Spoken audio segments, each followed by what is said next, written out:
What are women better at than men? Everything. Wait, so there's not one thing men are better at than women? No. Women are just better. What about like sports? Nope. But are men born physically stronger? No, but a woman can still be stronger than a man. Well, I was gonna ask, like, aren't men born with like 20 times more testosterone? Yeah, you know when women have more testosterone? When they're on their period. Yeah. So women have more testosterone than men when they're on their period? No, we don't have more, but we have more than usual. So if men have more testosterone, wouldn't that make us physically stronger? Why you keep asking the same question? Because you keep saying that men aren't physically stronger than women, when it's a scientific fact. It really depends on how you train your body. You should not start a discussion with two feminists with a stereotypical argument. Goodbye. How's that? It's not stereotypical, it's just a fact. I love that guy. I love the way he just keeps asking questions. He's really just seeking clarification about their own statements, but they get so annoyed. Like he's just trying to understand the point that they made about testosterone during menstruation, but they get so frustrated. What's really happening there is that they wanted to make vague statements and they were getting angry at him because he wanted to make it specific. In other words, he wanted to bring it out of like the fantasy land of like feelings and then talk about reality, talk about facts. And being specific is the path to reality. I have been told that this channel is sexist. I've been told that I'm doing harm, that I am presenting wrong ideas about women. Whenever I hear that accusation, I don't take it very seriously because it's so vague. There's nothing specific actually being mentioned. Now, of course, I don't want to be sexist. I don't want to cause harm, but just telling me that my ideas are wrong or harmful without specifically telling me what's wrong about them is not actually going to shift me one way or the other. But for a lot of women, being specific is really, really difficult. You watch just how much those women in that clip absolutely crumbled when he asked them to become specific. This is a tool that every single man must develop. If you're ever on the receiving end of like a barrage of criticism that's emotionally charged, but it's very vague, do not be codependent. Don't just take it on board and start apologizing even though you don't really know what you've done wrong. Ask her to be specific. In other words, ask her to join you in reality. High quality women like that. They enjoy it because they can see that you're both trying to work to better your understanding of each other, to get on the same page. But low quality women hate it. They loathe it. Being specific is like poison to them. The point of all these emotionally charged criticisms is not to get into the specifics, but to virtue signal, to paint you as a villain so that I can be a hero. When a woman has got that goal in mind, she absolutely hates you asking her to be specific because essentially what you're asking is for her to be accountable. You're asking follow-up questions, you're checking for clarification, you're trying to specifically understand the point that she's making, the exact nature of the criticisms that she's leveling at you, but she feels incredibly undermined because she's communicating to you an emotional experience, and you asking all these questions feels incredibly invalidating to her. I'm going to explain how to handle this situation, and this is a skill that every single man has to learn, otherwise he's going to be unsuccessful in relationships. But before we get to that, I first want to talk to you about skincare because there's no point in developing relationship skills if you can't get into a relationship. And one of the most important ways you can get a woman to notice you is by having good appearance, good skin. Enter Tiege Hanley, the skincare company that was designed specifically for men like me, helping us obtain amazing skin. Why do I say it's perfect for a man like me? Well, it's because I'm pretty lazy when it comes to my appearance. The idea of me actually doing research into the best ingredients to put in a skincare product, to actually go to a store, to talk to the clerk, to ask like, oh, is this good for that? How often do I use it? I'm never going to be the kind of guy to create my own skincare routine. But of course, I still want good skin, but I'm lazy. Luckily for me, Tiege Hanley has already done all of the hard work. They've done the research, they figure out what works, and their starter box comes with everything that you need. You got your AM cream, your PM cream, your daily moisturizer, your facial scrub. They tell you how much to use. They tell you when to use it. If you live inside the US, they'll even ship it directly to your door. Never before has good skin been so easy. And it's affordable too. such a quality product within the wallets of most men. This is why they're so popular online. People love these guys. They love this product. Check out the recent reviews from their website. Works great. I noticed a difference the first week using the product. Very good. Skin feels like new again every day and night. Everyone tells me that I look young. Because Tish Hanley is sponsoring this video, they're offering my viewers an amazing deal. When you click on the link in the description box below, you're going to get your starter box at 30% off, and they're going to throw in a free gift. So get started. Check out Tish Hanley. Don't miss out on this amazing deal. Okay, back to the strategy for how to get women to be specific. Now, let's look at a scenario. I think most guys who have been in a relationship have probably experienced this a number of times. You're talking to your girlfriend, and then she levels some vague accusation at you that's emotionally charged. Something like, "You never prioritize me." Most guys fall into the trap of responding to her accusation at the same level. She's accused me of something, I'm going to deny it. I do prioritize you. What are you talking about? And then she says, "No, you don't," and an argument ensues. Now, when your girlfriend is coming at you emotionally, I've spoken in a previous video about how to engage with those emotions and just sort of ignore the content. It's a really good strategy. I'll put a link down below to anybody who hasn't seen that video yet. But when you're past that and it's time to actually talk about this feeling that she has that you never prioritize her, encourage her to be specific. When you say, "I don't prioritize you," what specifically do you mean? Are there other things in my life that you feel like I prioritize over you? In what situations or circumstances does this feeling that I don't prioritize you come up? Is there anything I could do that would make you not feel this way? What you're asking for is more information. You want her to help you understand the specific machinations of her mind that's led her to this conclusion. Now, at first, you might get quite surface level answers, but keep on probing. Don't be satisfied with something superficial. You want to keep asking questions, keep asking for clarification until you drill right down into the psychological bedrock of her psyche and understand at her core where all of this is coming from. This is not cruel. High quality women will love that. It shows that you care, that you want to understand her, that you're willing to have these deeper conversations to really try and understand who she is. High quality women will eat that up. Low quality women, on the other hand, will hate it because you asking all these questions, encouraging her to be specific, that's inviting her to be accountable, which is not what she wants. When you're asking questions, encouraging her to be specific, it actually is a great tactic for uncovering what kind of a woman she is. What is her quality? Does she enjoy it and appreciate your effort, or does she hate it and become punitive? It's a great way of weeding out an abusive woman from your life. Because guess what? Sometimes when women are emotionally criticizing you and just leveling insults at you, there's actually not a point. They don't really want you to improve. They want you to be an emotional punching bag. They want the ability to just level vague accusations at you and for you to just take it. That's the purpose. They don't actually have specific reasons for doing this. It's just an emotional thing for them. And so if you ask them to get specific, like, "Oh, how did this arise? Can you tell me more about it?" They're going to panic because there's nothing specific that they can point to. They're going to get angry that you're attempting to make the conversation specific. The purpose of them insulting you was not to affect change or increase communication. It was to relieve them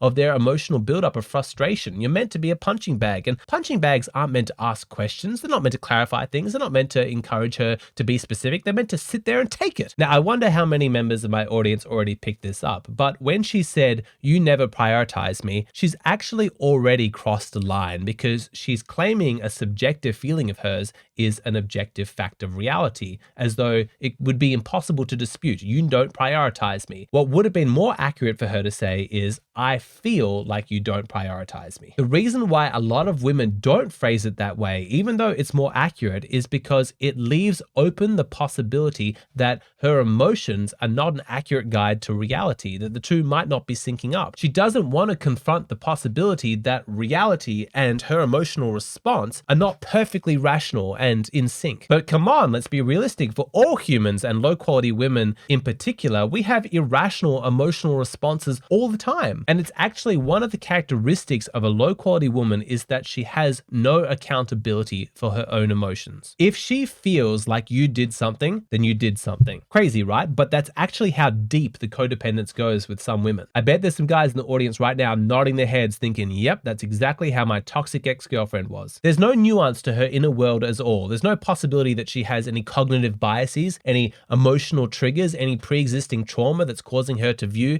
these situations through a very specific specific, biased, subjective lens. No, you made me feel something, therefore you did that. Often it's completely ridiculous. These are just stories that she's telling herself. You didn't actually cause her current emotional distress, you just triggered it. What she's doing is projecting all of her old stuff onto the present. Now, to be fair, we all do that to a certain extent. I know I do it. I do it less than I used to, but it's something we all need to continue working on, is actually becoming aware of when our emotional biases are preventing us from seeing objective reality as it truly is. And it's one of the hallmarks of psychological maturity that you're a fair distance along that path and you're able to discern when something is factually accurate and when you're just reenacting an old trauma, an old emotional story. But the thing is that a high quality woman is excited to answer that question. She wants to know whether or not she's seeing things accurately or whether or not she's being irrationally emotional. By you asking questions, encouraging her to be specific, you are assisting in that goal. She should be grateful. If she feels as though she's not a priority to you, then ask questions about that feeling. When did you start to feel that way? What behaviors of mine trigger that feeling inside of you? Are there any circumstances from your past,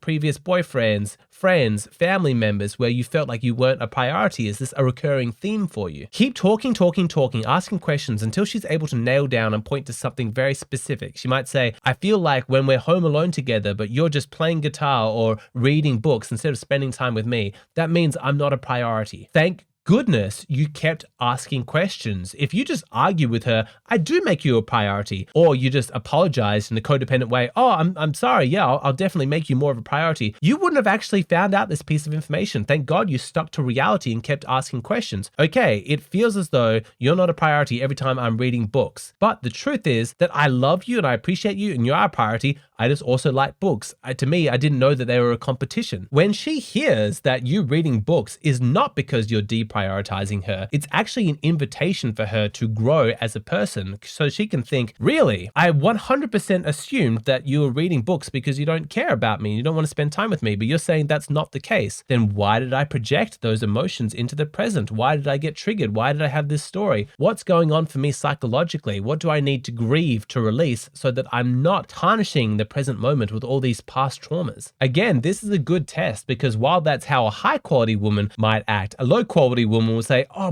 bullshit, I don't believe you. You just don't care about me and that's why you do these things. It's abusive because she's telling you what your intentions are, and what's informing her imaginings about your motivations, it's her own emotions. She's codependently making you responsible for what she's feeling. It's abusive. Again, we all do it to a certain extent. I'm saying if it's a malicious pattern that keeps recurring, you might want to rethink whether or not you can be in a relationship with this woman. And now, are you ready to take this to the next level? Because I'm going to add one more layer of nuance on top of this that's really going to help you guys if you want to take your relationship game to the next level. This is the kind of stuff I usually cover on Patreon, which is where I go into more of the in-depth kind of stuff, but I want to start to explore more of these things on the main YouTube channel. So it's this: after you have had the discussion about whether or not her emotions are legitimately linked to what's happening presently in reality, or whether or not this is just a projection from something in the past, after you have clarified, well, here's the truth about what's actually going on, you can return to her emotions and validate them. I understand that sounds counterintuitive. Haven't we just proved that her emotional response to what's going on has actually got nothing to do with what's presently happening? Why would we validate these emotions? Okay, listen carefully. The emotions themselves are not wrong. She's just expressing them in the wrong context. If she feels like she's not a priority, or if she's angry or upset or scared or whatever it is, there will be a reason. Some existential issue she has with just being a human in this universe, or some past trauma, some boyfriend, some parent that treated her really badly that's caused her to have that emotion. Yes, it is inappropriate for her to incorrectly identify you as the cause and to project that on you and codependently make you responsible for what she's feeling. But so long as you've established, well, this is what reality is, by asking those specific questions, there's no reason after that process you can't return to her and say, however, it sounds as though you feel like you're not a priority and this has not come out of nowhere. Like, tell me about what's going on in your life that's made you feel this way. And then she opens up like, yeah, I was ignored in school, or I always, was second best in my my family, and that's why I feel this way. And then you, as the boyfriend, can say, wow, that makes sense. That feeling is completely normal. If I was ignored or if I was deprioritized, I'd feel upset and angry as well. What you're feeling makes complete sense to me. Again, you're validating the emotion. You're not signing off that she was correct to project it onto you in the moment and make you responsible for it. But the emotion itself isn't problematic. It's probably a rational reaction to something that happened to her at some point. You just need to keep asking specific questions until you get to that point and you can identify it. Finding the original source of that emotion is absolutely key, because as she explores it, she tells you these painful stories about what she's been through. Those emotions will come up and they'll be strong because they're connected to their original source, and then she can release it. She can grieve it. And the benefit for you is that if you actually help your girlfriend release and grieve all of those past emotions, she's going to stop projecting them onto you. She's going to stop using the present moment experience with you as a blank canvas to project all of these negative things onto. She's like, oh no, I've sorted that out. I dealt with that. I no longer need to feel that way. By getting specific and zooming in on reality, you encourage her to take accountability for her own emotions. That's where real progress is possible, because when she actually sees that the source of emotions is inside herself, then instead of blaming outwards and projecting everything externally, she actually confronts what it is that she's feeling. And the way through difficult emotions is to feel them, to grieve them. You can support her through that, stroke her back, tell her that you love her, tell her that you're there for her. It is responsibility that is the key. And that's what separates women in terms of quality, because low quality women, they don't want to take responsibility. They don't actually want to make progress or arrive at the truth. They don't want to live in reality. They want to live in fantasy land where their feelings are an accurate guide to reality, and you just shut up and take the abuse and the criticism and you do not complain. Can you understand why I don't really take vague criticism about my channel seriously? Like, I can understand some women feel victimized because of their gender, and so they want to project onto me all these awful things and complain and feel like they're the strong heroine standing up against a big bad guy. But unless they're getting specific, unless I actually speak to them and I know what is the real source of their frustration, why would I take that on board? I've actually had a number of instances where I've encouraged women that are criticizing me to come and have a conversation, to ask me questions, to drill down into what it is that I actually believe. And they never seem to take me up on the offer. They don't want to. I think it's because if we get specific, it's going to spoil their fun, because they're having a great time virtue signaling and feeling really powerful and really, like they're standing up against me, who's like this terrible person. And I think they must understand deep down that if they were to chat to me and recognize that I'm a human doing my best the same way that they are, that there's actually nothing wrong with what I'm saying. There's nothing wrong with my channel. I'm helping men avoid relationships with abusive women. What could be wrong with that? Do we want men to be abused by women? Surely not. But of course, having that conversation spoils the fun. They want me to be the villain so they can be the hero, but I don't find that game very fun. I find reality fun. That's the game I want to play. Now, you could make the case that these women aren't going to come on to have a conversation with me on the channel because it's the female instinct to just be agreeable. So they're not going to really hold my toes to the fire or give me a run for my money. And it's made me think about whether or not agreeableness is actually a virtue. Like, I think some people would say it's a virtue in women, but perhaps not in men. It's an interesting point to consider, and that's why I made an entire video about it. It's the topic of my latest Patreon video. So if you're curious about agreeableness and whether or not it's a virtue, then come on over to Patreon. It's only $7. You get instant access to that video, plus about 300 other videos in my back catalog. All of them are sorted by category and topic. It's very easy to navigate. And if you want to get specific about the issues going on in your dating life or in your relationships, and you want my advice, come over to Hey Hero, tell me what's going on for you in your life, and I'll create a personalized video just for you. And if you feel like this theory that you hear on my channel in my videos is good, but you don't really understand how they would apply in real world situations, that's why I created my course, 100 Sides of Women. That features real people, 10 real stories, 10 questions in each, where you are tested to see if you understand the psychological motivations of each of the characters involved. And of course, I give the answers. There is a 100% money back guarantee for this course. No questions asked. If you don't like it, you get your money back. There's absolutely no risk. There's a link in the description box below to the video that explains how the course works and explains how you can also get a free trial. Try one of the test modules, absolutely free, no charge.